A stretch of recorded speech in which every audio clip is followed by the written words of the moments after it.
If you know grammar but still struggle to speak English, this video is for you. Today, we will learn 50 simple English phrases that native speakers use every day. Learning words is useful, but real conversation happens with phrases. Here are 50 daily English phrases you can start using now. The first one is greetings.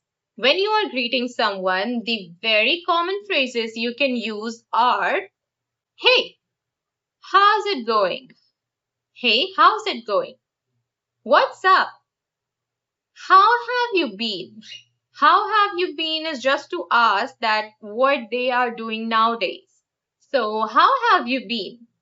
Nice to see you. It's been a while. It's been a while means that you haven't seen someone for a while, so you can simply, in short, can say it's been a while. How's your day going? How's your day going? What have you been up to?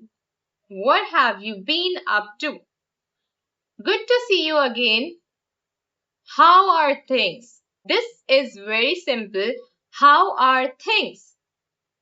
How's everything? This is also very simple. If you're greeting someone, you can simply say, how's everything? When you want to talk about your day, the phrases you can actually use are, I am a little busy right now. I am a little busy right now. I have had a long day. I have had a long day. I am just relaxing. I am just relaxing. I am running late. I am running late. I am almost there. I am almost there is used to show that you have just about to reach somewhere. I'm on my way. I'm on my way. I need a break. I am feeling tired. I have got a lot to do. When you have so many things to complete, you can simply say, I have got a lot to do. I am just getting started. I am just getting started. When you are just about to start to do something, you can simply say, I am just getting started. Asking for help. Different phrases you can use actually to ask somebody for help. You can say, can you help me? The simplest one is, can you help me? Could you say that again? Could you say that again is something you say to a person when you didn't hear what they are saying. So you want basically them to repeat what they said. So could you say that again? What does that mean? What does that mean? You actually want to know the hidden meaning of the thing. How do you spell that? How do you spell that is mostly asked when you didn't get the other person's name, that how do they spell that? So you ask them that how do you spell your name? How do you spell that? Can you explain it? I didn't catch that. I didn't catch that. That also means that you didn't understand that. Can you speak more slowly? This is very basic and simple. If you didn't understand somebody, if they are so fast, so you can simply say that, can you speak more slowly? I am new to this language.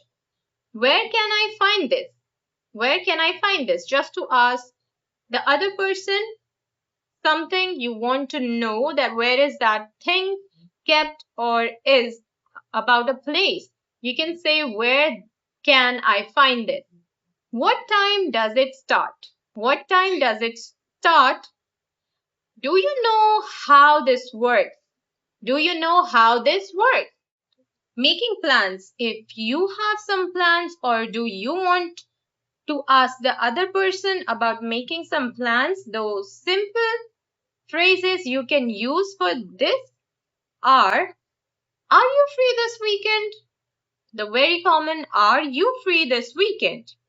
Do you want to hang out? Do you want to hang out? Let's meet up. What time works for you? That simply means that at what time you are basically free from your busy, hectic schedule. So what time works for you? I'll let you know. I'll let you know means that you will let the other person know that when you are actually free and can meet them. That sounds good. That sounds good. It's simply that you agree with that whatever the plan is, you are okay with it. So in that case, you will say, that sounds good. I am looking forward to it. I am looking forward to it. You are hoping for it. See you then. See you then. Let's keep in touch. Let's keep in touch so that you can make plans. I'll text you later. I'll text you later. Everyday simple reactions for say that makes sense. That makes sense. You agree with the other person. That makes sense. No problem. You're okay with it. Of course. This is very simple, but you usually use these short phrases to escape from the embarrassment of not knowing the language. So, the next one is exactly. Exactly. I agree. I agree. Really? This is also an expression you use to show the shock that really? That's interesting. That's interesting. You are right. I don't think so. When you don't agree with the other person, you can simply say, I don't think so. It depends. This is also a phrase. It depends. It simply means that it depends on the situation, on the mood, on anything, but you will think about it later. So you will just say it depends. Last part, choose 5 phrases from this video and start using them today. The more you use them, the more natural your English will sound. Subscribe for more simple English lessons.